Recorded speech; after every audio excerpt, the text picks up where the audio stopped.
Good morning. आज हम 11th class में अध्याय 4 सामाजिक न्याय पढ़ रहे हैं।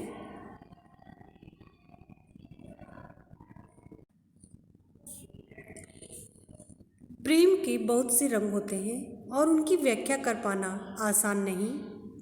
फिर भी हम अंतर्दृष्टि से समझ लेते, अपने अंदर की सूझबूझ से समझ लेते हैं कि प्रेम का क्या मतलब है।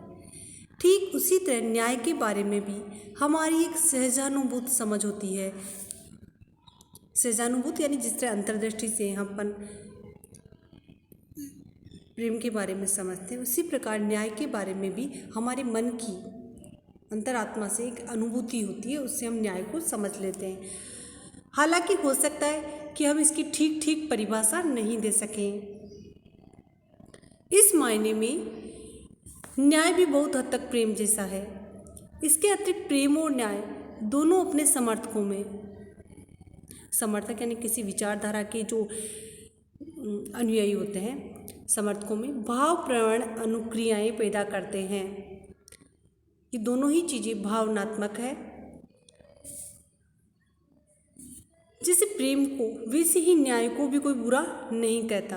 प्रत्येक इंसान अपने लिए और कुछ हद तक बाकियों के लिए भी न्याय चाहता है, लेकिन प्रेम और न्याय में एक अंतर भी है। अंतर, डिफरेंस। प्रेम उन लोगों से हमारे रिश्तों का एक पहलू है जिन्हें हम अच्छी तरह जानते हैं, जबकि न्याय का सरोकार यानी संबंध समाज में हमारे जीवन और सार्वजनिक जीवन को व्यवस्थित करने के नियमों और तरीकों से होता है।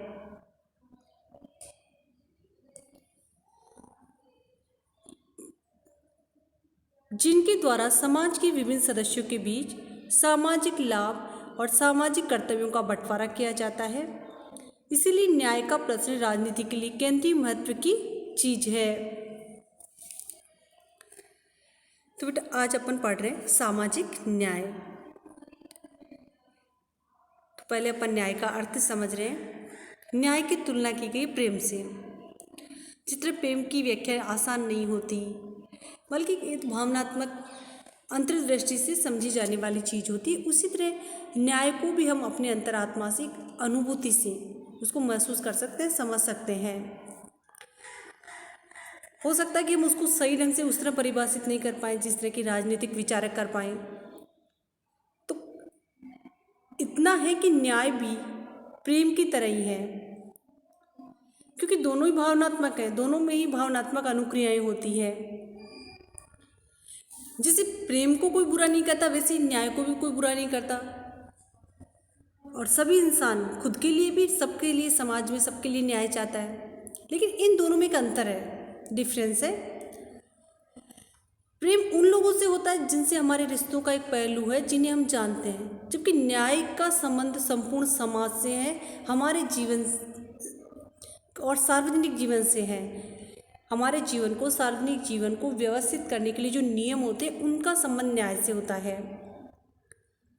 और न्याय का कार्य सामाजिक लाभ और सामाजिक कर्तव्यों का बंटवारा करना होता है। तो न्याय इस तरह एक महत्वपूर्ण राजनीति विज्ञान में केंद्रीय महत्व की चीज़, एक महत्वपूर्ण अवधारणा है। इस अध्याय को पढ़ने के बाद आप सामाजिक न्याय की अवधारणा से जुड़े निम्न मुद्दों को समझने में योग्य होंगे, सक्षम होंगे। अब न्याय क्या है? तमाम संस्कृतियों और परंपराओं को न्याय के प्रश्न से जूझना यानी लड़ना पड़ा है, भले ही उन्होंने इस अवधारणा की व्याख्या भिन्न भिन्न तरीकों से की हो। उदाहरण के लिए प्राचीन भारतीय समाज में न्याय धर्म के साथ जुड़ा था। धर्म या न्यायोचित सामाजिक व्यवस्था कायम रखना राजा का प्राथमिक कर्तव्य माना जाता था। चीन के दार्शनिक किसी कहेंगे जिसे दर्शन का ज्ञान हो, कन्फ्यूशियस का तर्क था कि गलत करने वालों को दंडित कर, भले लोगों को पुरस्कृत कर राजा को न्याय कायम रखना चाहिए। ईसा पूर्व 4वीं सदी के एथेंस बेटा यूनान का एक नगर है। प्लेटो यूनान के एक दार्शनिक थे। प्लेटो ने अपनी पुस्तक द रिपब्लिक में न्याय के मुद्दों पर चर्चा की है। सुकरात और उनके युवा मित्रों ग्लाउकॉन, एंडीमिटस के बीच लंबी वार्ता के जरिए प्लेटो ने दिखाया कि हमारा न्याय से सरोकार संबंध होना चाहिए। उन नौजवानों ने सुकरात से पूछा कि हमें न्याय संगत क्यों होना चाहिए। उनका आकलन ये था कि जो अन्यायी है वे न्यायी लोगों से ज़्यादा बेहतर स्थिति में हैं। जो अपनी स्वार्थ पूर्ति के लिए कानून तोड़ते मरोड़ते हैं, कर चुकाने से कतराते हैं, झूठ और धोखाधड़ी का सहारा लेते हैं, वे अक्सर उन लोगों से ज़्यादा सफल होते हैं जो सच्चाई और न्याय के रास्ते पर चलते हैं। आपने आज भी लोगों को ऐसी भावना व्यक्त करते सुना होगा।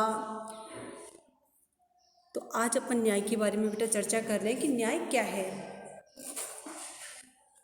प्राचीन समय से जो संस्कृतियाँ रही हैं उन्हें भी न्याय के प्रश्न पर आपस में जूझना पड़ा है, संघर्ष करना पड़ा है। हालांकि जो न्याय है इसकी व्याख्या अलग अलग समय में अलग अलग आधार पर की गई। हमारा जो प्राचीन भारतीय समाज है इसमें न्याय की अवधारणा धर्म से जोड़ी गई, यानी जो धर्म का पालन करता है वो न्यायी व्यक्ति है। राजतंत्र था प्राचीन समय में, तो जो राजा था उसका कर्तव्य होता था धर्म या न्याय की व्यवस्था स्थापित करना। चीन के भी जो दार्शनिक हुए हैं कन्फ्यूशियस, उनका तर्क था कि जो गलत हैं, जो अन्यायी व्यक्ति हैं, उन्हें दंडित किया जाना चाहिए और जो अच्छे लोग हैं उन्हें पुरस्कार यानी इनाम मिलना चाहिए उनके अच्छे कार्यों के लिए।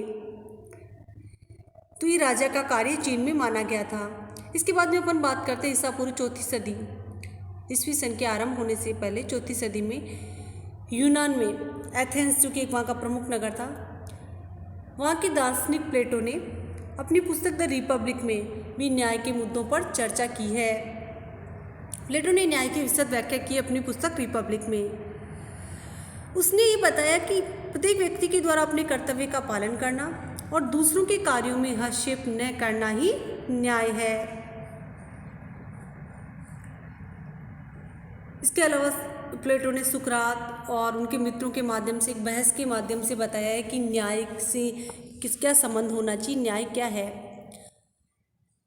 तो जो सुकरात के मित्र थे, युवा मित्र थे, वो सुकरात से प्रश्न कर रहे हैं रिपब्लिक में कि न्याय संगत क्यों होना चाहिए, न्यायी व्यक्ति को क्यों होना चाहिए, न्याय का साथ क्यों दिया जाना चाहिए। उसका आकलन अनुमान था कि जो अन्यायी है, जो सुकरात के मित्र हैं, उनका कहना है कि जो अन्यायी है वे न्यायी लोगों से ज़्यादा अच्छी स्थिति में हैं और अपनी जो स्वार्थ पूर्ति के लिए कानूनों को तोड़ते मरोड़ते हैं, जो गलत कार्य कर रहे हैं, झूठ बोल रहे हैं, वे न्यायी लोगों से, सच्चे लोगों से ज़्यादा सफल होते हैं। तो इस तरह सुकरात और उनके मित्रों में चर्चा चल रही होती है।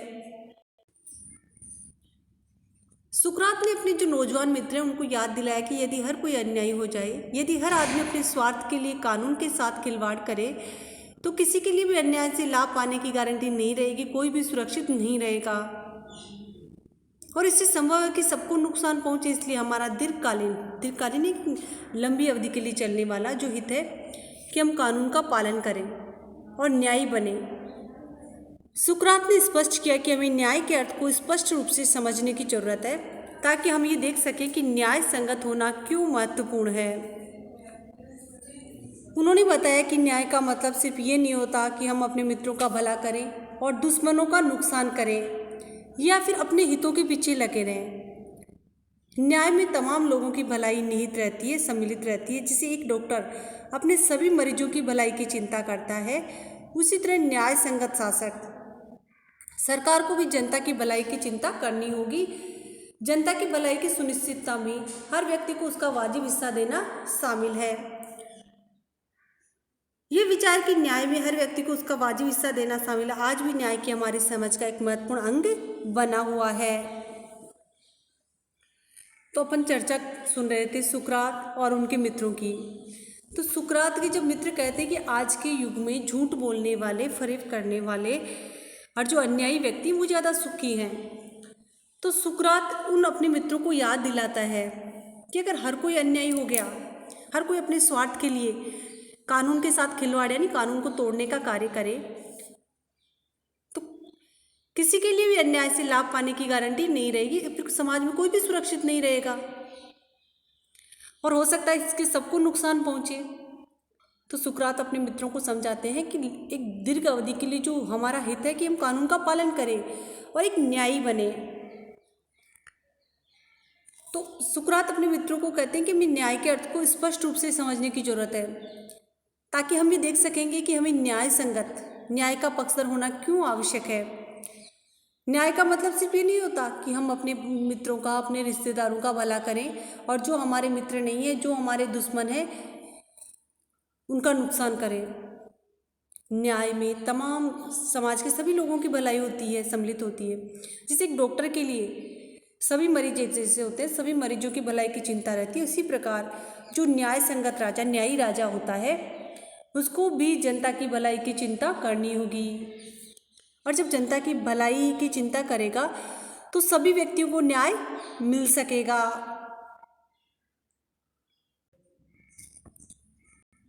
प्लेटो के जमाने की तुलना में आज ये समझ जरूर बदली है कि किसी व्यक्ति का प्राप्य क्या है। प्राप्य यानी उसे क्या प्राप्त होना चाहिए, उसको क्या अधिकार है, यानी वह क्या पाने का अधिकारी है। आज न्याय की हमारी समझ इस समझ से गहरे से जुड़ गई है। मनुष्य होने के नाते हर व्यक्ति का प्राप्य क्या है। जर्मन दार्शनिक इमैनुएल कांट के अनुसार हर मनुष्य की गरिमा होती है। अगर सभी व्यक्तियों की गरिमा स्वीकृत है तो उनमें हर एक का प्राप्य ये होगा कि उन्हें अपनी प्रतिभा के विकास और लक्ष्य की पूर्ति के लिए अवसर प्राप्त हो। न्याय के लिए जरूरी है कि हम तमाम व्यक्तियों को समुचित और बराबर की अहमियत दें। तो प्लेटो का जमाना, जो कि ईस्वी सन के शुरू होने से 4 शताब्दी पहले का है, 400 साल पहले का है, उस जमाने में और आज के ज़माने में काफ़ी अंतर आ चुका है, समझ में भी अंतर आ गया है। तो यहाँ पर ये चर्चा है कि किसी व्यक्ति का प्राप्य यानी उसको वह क्या प्राप्त करने का अधिकारी है। तो आज हमारी जो न्याय की समझ है वो इस नाते न्याय से जुड़ चुकी है कि मनुष्य होने के नाते हर व्यक्ति को न्याय प्राप्त करने का, उसकी क्या अधिकार है, प्राप्त करने का अधिकार है।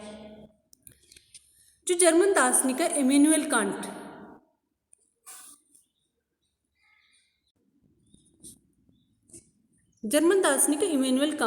वो कहते हैं कि हर मनुष्य की गरिमा होती है। हर मनुष्य चाहता है कि सभी से उसको सम्मान मिले, उसकी इज्जत होती है।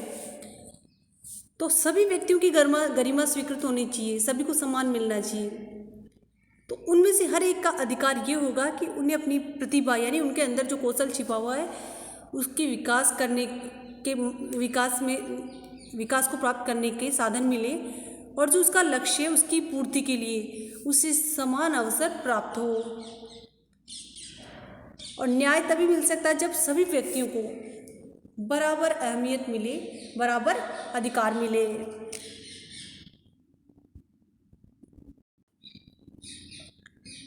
समान लोगों के प्रति समान बर्ताव यानी व्यवहार।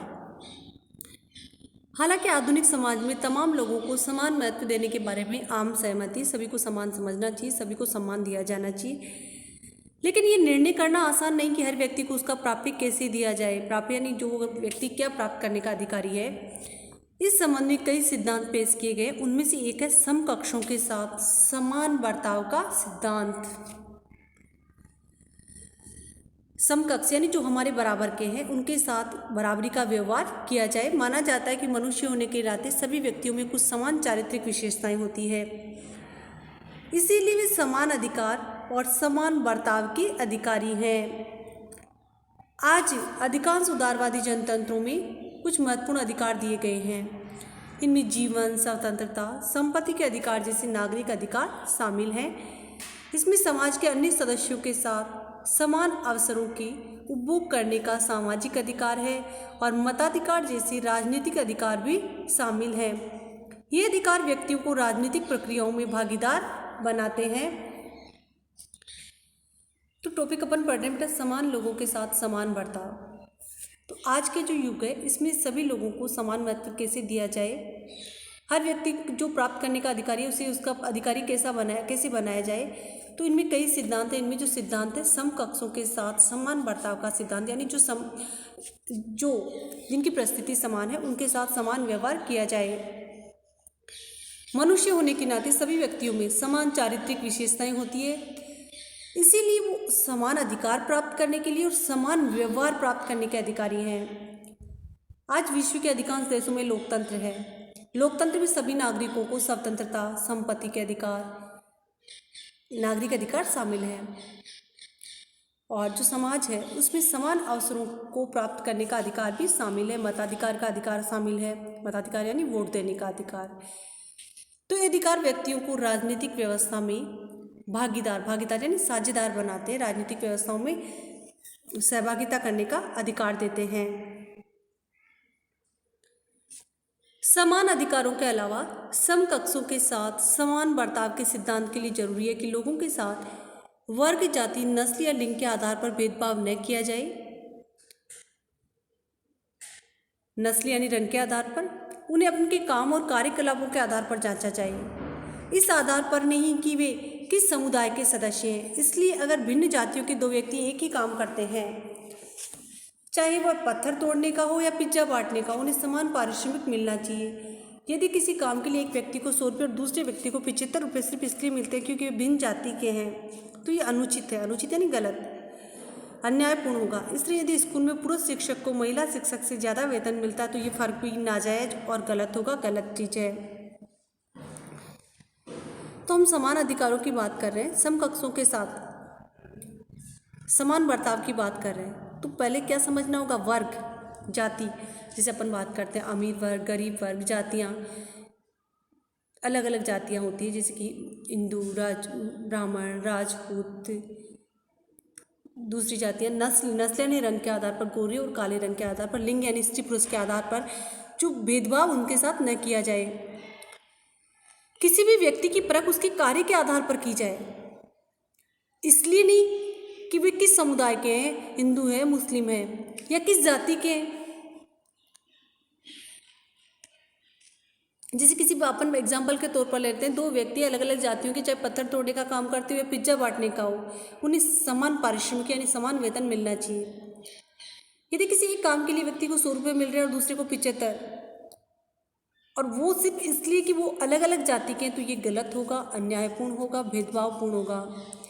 और यदि इसी प्रकार पुरुष और महिला में अंतर किया जाए, उन्हें पुरुष होने के कारण ज़्यादा सैलरी दी जाए और महिला होने के कारण कम वेतन दिया जाए, तो ये भी नाजायज़ होगा, गैरकानूनी होगा या गलत होगा। तो ऐसा भेदभाव नहीं होना चाहिए। समान लोगों के साथ समान बर्ताव होना चाहिए। इससे आगे का बेटा अपन कल पढ़ेंगे।